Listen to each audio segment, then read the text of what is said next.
여러분 안녕하십니까? 여수 MBC 뉴스투데이입니다. 순천대와 목포대가 대학 통합에 극적으로 합의했습니다. 양 대학은 전남 지역의 수건 사업인 의대 설립을 위해 곧바로 통합 작업을 시작하고 오는 2026년 개교를 목표로 관련 절차를 진행할 예정입니다. 보도에 유민호 기자입니다. 통합 합의는 전라남도가 1차 의대 공모 마감 시한으로 제시한 지난 15일 저녁 이루어졌습니다. 양 대학 총장은 장흥에서 만나 5시간 동안 막판 협의에 나섰고 대학 통합과 통합의대 추진의 뜻을 모았습니다. 통합대학 출범 시기는 오는 2026년 3월입니다. 통합 신청서를 다음 달 교육부에 제출하고 2026학년도 의대 정원을 통합의대 명의로 받는 게 목표입니다. 양 대학은 앞으로 공동추진위원회를 꾸려 관련 절차를 밟기로 했습니다. 하나로 합쳐지는 것을 넘어서 전남 동서부간은 오랜 갈등을 해소하고 전남 전체의 균형 발전을 도모하는 하나의 역사적인 어떤 대승적 결단이라고 생각하시면 될 것입니다. 통합의대의 핵심은 균형입니다. 어느 한쪽에 치우치는 것이 아니라 동등한 조건에서 동서부 지역민 모두 의료기본권을 보장받을 수 있게 하는 겁니다. 통합의대로 확보한 정원을 절반씩 나눠 순천과 목포 두 캠퍼스에서 특성화를 갖춘 의료 인력을 양성할 전망입니다. 대학병원도 각 지역에 설립할 계획입니다. 통합의대 설립 위치를 포함해서 대학 간 통합과 의대 설립의 모든 조건을 양 대학이 공평하게 가져가는 것이 이번 합의의 기본 정신이라고 하겠습니다. 전라남도는 양 대학의 극적 합의에 환영의 입장을 내놨습니다. 국립의대 신설 최저간인 통합의대를 정부에 추천하고 지원을 아끼지 않겠다고 밝혔습니다. MBC 뉴스 유민호입니다. 순천대와 목포대가 통합에 합의한 것을 두고 지역 정치권이 잇따라 환영의 뜻을 밝혔습니다. 김영록 전남지사는 입장문을 통해 양 대학의 합의는 정부 정책에 부합하고 도민의 건강권, 생명권을 확보할 수 있는 최적의 대안이라고 강조했습니다. 또 노광규 순천시장은 자신의 SNS를 통해 넘어야 할 산은 많지만 통합의대는 환영할 일이라고 설명했습니다. 김문수 의원도 두 대학의 대승적 합의를 진심으로 축하한다며 국회 교육위원으로서 최종 목표가 완성될 때까지 최선을 다하겠다고 밝혔습니다. 정부의 예비 타당성 조사 대상 사업에 선정된 전라선 고속화 사업에 대해 지속적인 관심과 대책이 필요하다는 목소리가 나왔습니다. 전라남도 의회 최무경 의원은 최근 본회의 5분 발언에서 오는 2034년까지 전라선 고속화가 이뤄질 수 있도록 전라남도가 중앙부처와 긴밀히 협력하고 후속 절차가 원활하게 진행될 수 있게 노력해달라고 당부했습니다.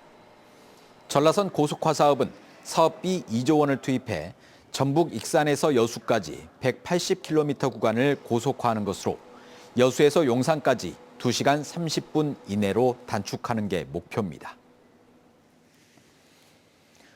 여수와 광양을 잇는 이순신대교의 유지관리비가 한 해 80억 원에 달하고 있습니다. 지역에서는 국도 승격을 지속적으로 요구하고 있지만 현실화될 기미는 보이지 않고 있습니다. 보도에 김단비 기자입니다. 여수와 광양을 연결하는 국내 최대 규모의 현수교 이순신대교입니다. 대형 화물차들이 쉴 새 없이 여수 국가산단과 광양제철소, 광양항을 오갑니다. 2013년 이순신대교가 개통하면서 여수 광양 간 이동 거리와 시간이 대폭 단축됐습니다. 특히 원활한 물동량 수송과 물류 비용 절감에 기여하며 산업단지 진입도로의 역할을 톡톡히 하고 있습니다. 하지만 관리권 문제는 개통 이후부터 끊이지 않고 있습니다. 유지 관리비를 떠안고 있는 전남도와 여수시, 광양시는 이순신대교를 국가가 관리하는 국도로 승격할 것을 오래전부터 요구하고 있습니다.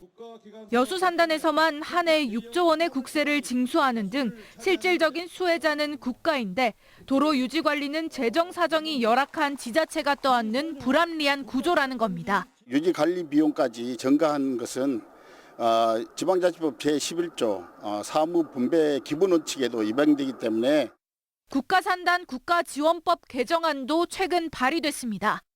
국가가 안전상 필요하다고 인정하는 경우 유지보수비 일부를 지원할 수 있도록 한 현행법을 안전상으로 제한하지 않고 전부 지원할 수 있도록 바꾼 것이 핵심입니다. 이처럼 이순신 대교에 대한 국가 책임론은 끊이지 않고 있지만 정부의 반응은 미지근합니다. 2021년 국도 승격이 논의됐지만 기재부 검토 과정에서 제외된 바 있습니다. 전라남도는 지속해서 국도 승격을 건의하면서 다른 방안도 찾겠다는 계획입니다. 예를 들면은 지방 국도 승격이 안 된다 하면은 뭐 관리비를 받을 수 있는 방안도 한번 연구도 해볼 필요성도 있고. 올해 이순신 대교 유지 관리비는 73억 원, 10년 전보다 무려 6배나 늘었습니다. 시공사의 하자 보증 기간 만료로 지자체의 재정 부담은 해마다 불어날 예정입니다. MBC 뉴스 김단비입니다. 네, 광주 전남 지역의 수출 감소세가 심상치 않습니다. 트럼프 2기가 시작되면 불확실성은 더 커질 것으로 예상되는데 지역 경제에도 타격을 주지 않을지 우려가 큽니다. 윤근수 기자입니다. 광주 전남의 10월 수출액은 45억 달러, 1년 전보다 12억 달러, 비율로는 21.1% 감소했습니다. 주력 품목인 반도체와 가전, 석유 제품 등에서 수출이 큰 폭으로 줄었습니다. 광주 전남의 수출 감소세는 하반기 들어 뚜렷해졌습니다. 6월 이후 5달 연속 감소했고 9월과 10월엔 감소폭이 2자릿수로 커졌습니다. 특히 광주는 올 들어 1월만 빼고 9달 내내 수출이 줄었습니다. 휴대폰이나 IT 가전기기에 탑재하는 주 비메모리 반도체를 생산하는데 이 분야의 글로벌 소비 침체가 원인으로 파악되고 있고요. 자동차와 타이어, 가전과 반도체 등 제조업체 주력업종에서 수출이 부진해지면 생산량 감소로 협력업체들도 연쇄적으로 타격을 받습니다. 더욱이 집권 2기 트럼프 대통령이 관세를 높일 경우 가격 경쟁력 때문에 대미 수출이 더 둔화할 가능성이 있습니다. 그렇게 되면 기아나 삼성전자, 금호타이어 등 미국에 공장을 둔 대기업들이 현지 생산을 늘리고 광주의 생산 물량을 조절할 수 있습니다. 광주 전남 전체 수출의 30%를 차지하는 대미 수출이 감소하면 지역경제 전반에도 악영향을 미칩니다. 내수가 좀처럼 살아나지 않아서 자영업자와 소상공인들이 위기에 내몰린 상황에서 수출 제조업마저 힘을 쓰지 못한다면 경기 침체의 늪에서 빠져나오기 어렵습니다. MBC 뉴스 윤문수입니다. 전라남도가 식량 안보와 쌀 수급 안정을 위해 올해 전략작물 직불금 545억 원을 농민들에게 지급합니다. 올해 전략작물 직불금은 논을 활용해 가루쌀과 식용 옥수수 등을 재배한 농가에 지급되며 동계작물 2만 9천 명에게 227억 원, 하계작물 8천 명에게 290억 원 등 도내 3만 7천여 농민들에게 순차적으로 지급될 예정입니다. 맛이 달고 향이 강해 시금치 중에 시금치로 불리는 섬초가 작황 부진을 겪고 있습니다. 이상 고온과 잦은 비 때문인데 올해 농사를 포기할 정도로 상황이 심각합니다. 서희령 기자입니다. 육지에서 배로 40분을 달려 만난 섬초 생산지 신안 비금도.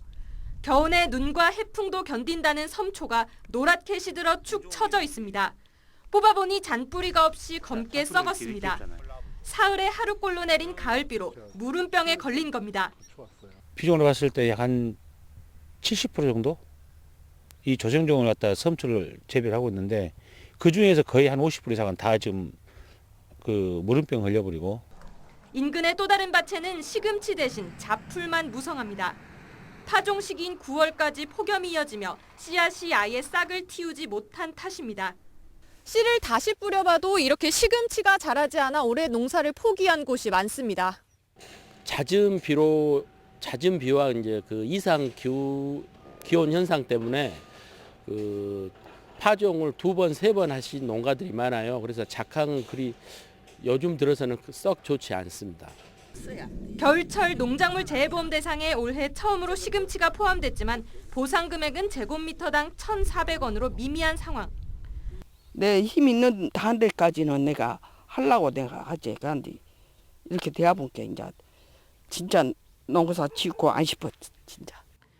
문제는 경남 남해와 포항 등 또 다른 시금치 주산지들도 사정이 마찬가지라는 점.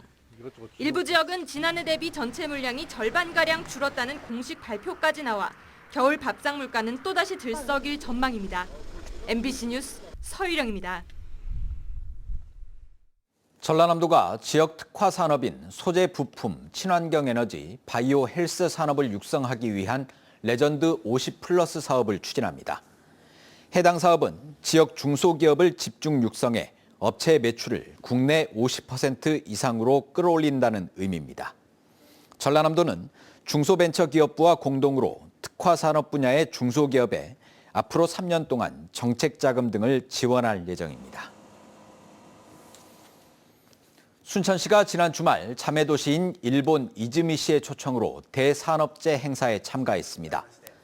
올해로 30회째를 맞은 이번 행사는 이즈미시의 대표 축제로 순천시는 현장에서 농특산 박물관을 운영해 지역 제품을 홍보했습니다. 또 참여 농가들은 지역의 다양한 특산품을 선보였고 일부 품목은 수출 계약까지 마쳤습니다. 한편 두 도시는 아시아의 대표적인 흑두루미 월동지로 지난 2012년부터 자매도시 협약을 맺고 여러 분야에서 교류하고 있습니다. 광주 전남 산림조합 임직원들의 한마음 대회가 지난 16일 한평문화체육센터에서 열렸습니다. 전남 지역 22개 시군 산림조합장과 한국산림경영인협회 등이 참석한 이번 행사에서는 산림조합 임직원과 임업인들의 결속력을 다지기 위한 감사와 격려가 이어졌습니다. 광주 전남 22개 산림조합들은 산림자원 조성과 임산물 유통 등의 업무를 담당하고 있습니다. 본격적인 김장철을 앞두고 배추값이 안정세를 보이고 있습니다. 한국농수산식품유통공사에 따르면 지난 15일 기준 배추의 평균 소매 가격은 한 포기당 3,257원으로 한 달 전보다 63.3% 하락했습니다. 이는 작년보다 21.5% 높지만 평년보다는 8.3% 낮은 수치입니다. 농업당국은 배추 출하가 본격화하고 유통업체들이 할인 판매에 나서면서 김장용 배추 가격이 안정세를 보일 것으로 전망했습니다.